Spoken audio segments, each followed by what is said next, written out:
ಕಲ್ಟು title ಮಾತ್ರ, cinema ಮಾತ್ರ ಆ ರೇಂಜಲ್ಲಿ ಇಲ್ಲ. ಸಿನಿಮಾ ನೋಡ್ಬೇಕಾದ್ರೆ 2-3 ಕಡೆ ನಾನೇ ಮಲ್ಕೊಂಡ್ಬಿಟ್ಟಿದ್ದೀನಿ. ಅಂದ್ರೆ ಸಿನಿಮಾ ಆ ರೇಂಜಲ್ಲಿ ಇಂಟ್ರೆಸ್ಟಿಂಗ್ ಆಗಿದೆ ಅಂತ ನಾನು ಹೇಳ್ತಾ ಇದ್ದೀನಿ. ಒಟ್ಟಿನಲ್ಲಿ ನನಗೆ ವರ್ಕೌಟ್ ಆಗಲಿಲ್ಲ. ನಾನು ನನ್ನ ಎಕ್ಸ್ಪೀರಿಯನ್ಸ್ ಮಾತ್ರ ಹೇಳ್ತೀನಿ. ನೀವು ಯಾವುದೇ ಥರ ಬೇಜಾರನ್ನ ಮಾಡ್ಕೊಬೇಡ್ರಿ. ನಾನು ಇದ್ದಿದ್ದು ಇರೋ ಥರ ಹೇಳ್ತೀನಿ ಸ್ಟ್ರೈಟ್ ಆಗಿ. ಅದಕ್ಕೂ ಮುಂಚೆ ಎಲ್ಲರಿಗೂ welcome back to my channel. Cult ಈ ಒಂದು ಸಿನಿಮಾನ ಬರ್ದಿರೋದು ಜಡೇಶ್ ಕೆ ಹಂಪಿ ಅವರು. ಹಿಂದೆ ಇವರು ಇದೇ ದಿನ ಬಂದಂತ ಸಿನಿಮಾ ಲ್ಯಾಂಡ್ ಲಾರ್ಡ್ ಏನಿದೆ ಆ ಒಂದು ಸಿನಿಮಾನ ಬರ್ದು ಡೈರೆಕ್ಷನ್ ಮಾಡಿದಂತ ಪರ್ಸನ್ನು. ಇವರೇ ಬರೆದಂತ 2 ಸಿನಿಮಾಗಳು ಒಂದೇ ದಿನ ರಿಲೀಸ್ ಆಗಿದ್ದಾವೆ. ಅದ್ ಬಿಡ್ರಿ, ಅನಿಲ್ ಕುಮಾರ್ ಅವರು ಈ ಒಂದು ಸಿನಿಮಾನ ಡೈರೆಕ್ಷನ್ ನ ಮಾಡಿದ್ದಾರೆ. ಇನ್ನು ಈ ಒಂದು ಸಿನಿಮಾದ ಲೀಡ್ ಆಕ್ಟರ್ಸ್ ಬಂದ್ಬಿಟ್ಟು ಜಯೀದ್ ಖಾನ್ ಮತ್ತೆ ರಚಿತಾ ರಾಮ್ ಅವರು ಮತ್ತೆ ಮಲೈಕಾ ವಸುಪಾಲ್ ಅವರು. ರಚಿತಾ ರಾಮ್ ಅವ್ರ ಬಗ್ಗೆ ನಿಮ್ಗೆ ಆಲ್ರೆಡಿ ಗೊತ್ತಿದೆ. ಇನ್ನು ಮಲೈಕಾ ವಸುಪಾಲ್ ಅವರು ಉಪಾಧ್ಯಕ್ಷ ಸಿನಿಮಾದಲ್ಲಿರೋ ಹೀರೋಯಿನ್. ಇನ್ನು ಜಯೀದ್ ಖಾನ್ ಅವ್ರ ಬಗ್ಗೆನೂ ಗೊತ್ತಿದೆ ನಿಮ್ಗೆ. ಇನ್ನು ಕಲ್ಟ್ ಈ ಒಂದು ಸಿನಿಮಾದ ಕತೆ ಏನಪ್ಪಾ ಅಂದ್ರೆ, ನಮ್ಮ ಹೀರೋ ಮಾಧವ ಊರಲ್ಲಿ ಒಂದು ಹುಡುಗಿನ ತುಂಬಾ ಡೀಪ್ ಆಗಿ ಲವ್ ಮಾಡ್ತಾ ಇರ್ತಾನೆ. ಅವಳು ಕೂಡ ಇವನ್ನ ಡೀಪ್ ಆಗಿ ಲವ್ ಮಾಡ್ತಾ ಇರ್ತಾಳೆ.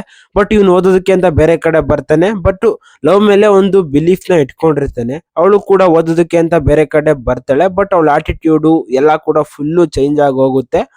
ಆಮೇಲಿಂದ ಕಥೆನಲ್ಲಿ ಏನಾಗುತ್ತೆ, ಎತ್ತೋಗುತ್ತೆ.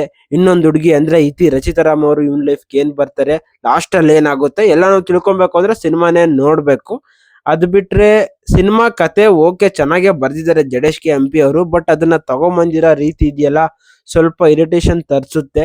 ಅಂದ್ರೆ ನನಗೆ ಪ್ರಾಬ್ಲಮ್ ಆಗಿದ್ದೇನಪ್ಪ ಅಂದ್ರೆ ರನ್ನಿಂಗ್ ಟೈಮ್ ಗುರು 2 ಗಂಟೆ 40 ನಿಮಿಷ ಸಮಥಿಂಗ್ ಏನೋ ಸಿನಿಮಾ ಇದೆ. ಬಟ್ ಸಿನಿಮಾಗೆ ಅಷ್ಟು ಟೈಮ್ ಅವಶ್ಯಕತೆ ಇರ್ಲಿಲ್ಲ ಅಂತ ಅನ್ನಿಸ್ತು. ಬಟ್ ಇರ್ಲಿ, ಅದು ನಮ್ಮನ್ನ ತುಂಬಾ ಕಡೆ ಟೆಸ್ಟ್ ಮಾಡುತ್ತೆ. ಅಂದ್ರೆ ನಮ್ಮನ್ನ ಸ್ಕ್ರೀನ್ ಮೇಲೆ ತಂದಿಕೊಳ್ಬೇಕಾದ್ರೆ. ಬಟ್ ಪಾಸಿಟಿವ್ ಕೂಡ ಇದಾವೆ. ಅಂದ್ರೆ ಆಕ್ಟರ್ಸ್ ಗಳನ್ನ ಪರ್ಫಾರ್ಮೆನ್ಸ್ ಅಲ್ಲಿ ಎಲ್ಲರದು ಕೂಡ ಚೆನ್ನಾಗೇ ಬಂದಿದೆ. ಈಗ ಸಿನಿಮಾಗಳಲ್ಲಿ ಪ್ರಾಬ್ಲಮ್ ಏನಾಗಿದೆ ಅಂದ್ರೆ, ಪ್ರತಿಯೊಂದು ಸಿನಿಮಾಗಳಲ್ಲೂ ಕೂಡ ಓವರ್ ಆಗಿ ಆಕ್ಷನ್ ಸೀನ್ಸ್ ಗಳನ್ನ ತೋರಿಸ್ತಾ ಇದ್ದಾರೆ.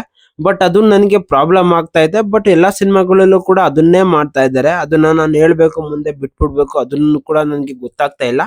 ಅಷ್ಟು ಬಿಟ್ರೆ ಓಕೆ, ಬ್ಯಾಕ್ ಗ್ರೌಂಡ್ ಮ್ಯೂಸಿಕ್ ಏನ್ ಅಷ್ಟೊಂದು ವರ್ಕ್ ಆಗ್ಲಿಲ್ಲ. ಬಟ್ ಸಾಂಗ್ಗಳು ಇದಾವಲ್ಲ, ಅದರಲ್ಲಿ ಸೆಕೆಂಡ್ ಬರೋ ಸಾಂಗು ಅದೊಂದು ಸ್ವಲ್ಪ ಚೆನ್ನಾಗಿದೆ. ಅರ್ಜುನ್ ಜನ್ಯ ಅವರು ಕೂಡ ಒಂದು ರೇಂಜ್ಗೆ ಬೆಟರ್ ವರ್ಕ್ ನೇ ಮಾಡಿದ್ದಾರೆ ಸಿನಿಮಾಗೆ. ಇನ್ನು ಮಲೈಕಾ ವಸುಪಾಲ್ ಅವರು ಆಸ್ ಇಟ್ ಈಸ್ ಆ ಒಂದು ಕ್ಯಾರೆಕ್ಟರ್ ಯಾವ ತರ ಪರ್ಫಾರ್ಮೆನ್ಸ್ ಬೇಕು ಹಂಗೆ ಡೀಸೆಂಟ್ ಆಗಿ ಆಕ್ಟಿಂಗ್ ನ ಮಾಡಿದ್ದಾರೆ. ಇನ್ನು ರಚಿತಾ ರಾಮ್ ಅವರು ಕೂಡ ಚೆನ್ನಾಗಿ ಆಕ್ಟಿಂಗ್ ನ ಮಾಡಿದ್ದಾರೆ. ಜಯೀದ್ ಖಾನ್ ಅವರು ಚೆನ್ನಾಗಿ ಕೂಡ ಆಕ್ಟಿಂಗ್ ನ ಮಾಡಿದ್ದಾರೆ. ಯಾವ್ದು ಕೂಡ ಮೈನಸ್ ಇಲ್ಲ. ಬಟ್ ಸ್ಟೋರಿನ ತಗೊಂಬಂದಿರೋ ರೀತಿ ನನಗೆ ಮೈನಸ್ ಆಯ್ತು. ಇದು ನನ್ನ ಒಂದು ಎಕ್ಸ್ಪೀರಿಯನ್ಸ್. ಸಿನಿಮಾ ನೋಡಿದ್ರೆ ನಿಮ್ಗೆ ಅನ್ನಿಸ್ತು ಅಂತ ಕಮೆಂಟ್ ನ ಮಾಡಿ. ಇನ್ನು ಮಿಕ್ಕಿರೋ ಪಾತ್ರಗಳು ಅಚ್ಯುತ್ ಕುಮಾರ್ ಅವರೇ ಆಗಿರ್ಬೋದು, ಮಿಕ್ಕಿರೋರ್ದೆಲ್ಲ ಚೆನ್ನಾಗಿದೆ ಸಿನಿಮಾದಲ್ಲಿ. ಅಷ್ಟೇ ಅಲ್ಲ, ಇದರಲ್ಲಿ ಜಯೀದ್ ಖಾನ್ ಅಂದ್ರೆ ಮಾಧವನ್ ಜೊತೆ ಇರೋ ಫ್ರೆಂಡ್ ಆಕ್ಟಿಂಗ್ ಕೂಡ ಡೀಸೆಂಟ್ ಆಗಿದೆ. ಸಿನಿಮಾ ಒಂದು ರೇಂಜ್ಗೆ ಡೀಸೆಂಟ್ ಸಿನಿಮಾ. ಒಳ್ಳೆ ಸಿನಿಮಾ ಅಂತ ಹೇಳ್ತಿಲ್ಲ, ಗುಡ್ ಸಿನಿಮಾ ಅಂತ ಹೇಳ್ತಿಲ್ಲ, ಸಖತ್ ಸಿನಿಮಾ ಅಂತಾನು ಕೂಡ ಹೇಳ್ತಿಲ್ಲ. ಒಂದು ಡೀಸೆಂಟ್ ಸಿನಿಮಾ. ನೋಡಂಗಿದ್ರೆ ಥಿಯೇಟರ್ಗೆ ಹೋಗಿ ನೋಡಿ, ನಿಮ್ಗೂ ಕೂಡ ಇಷ್ಟ ಆಗ್ಬೋದು. ಕೆಲವೊಂದು ಲವ್ ಬ್ರೇಕಪ್ ಆಗಿರೋ ಪರ್ಸನ್ಸ್ಗೆ ಇನ್ನೂ ಜಾಸ್ತಿ ಕನೆಕ್ಟ್ ಆಗ್ಬೋದು ಸಿನಿಮಾ. ಬಟ್ ನನ್ಗೆ ಅಷ್ಟೊಂದು ಕನೆಕ್ಟ್ ಆಗ್ಲಿಲ್ಲ. ನನ್ನ ಒಂದು ಎಕ್ಸ್ಪೀರಿಯನ್ಸ್ ಇದು.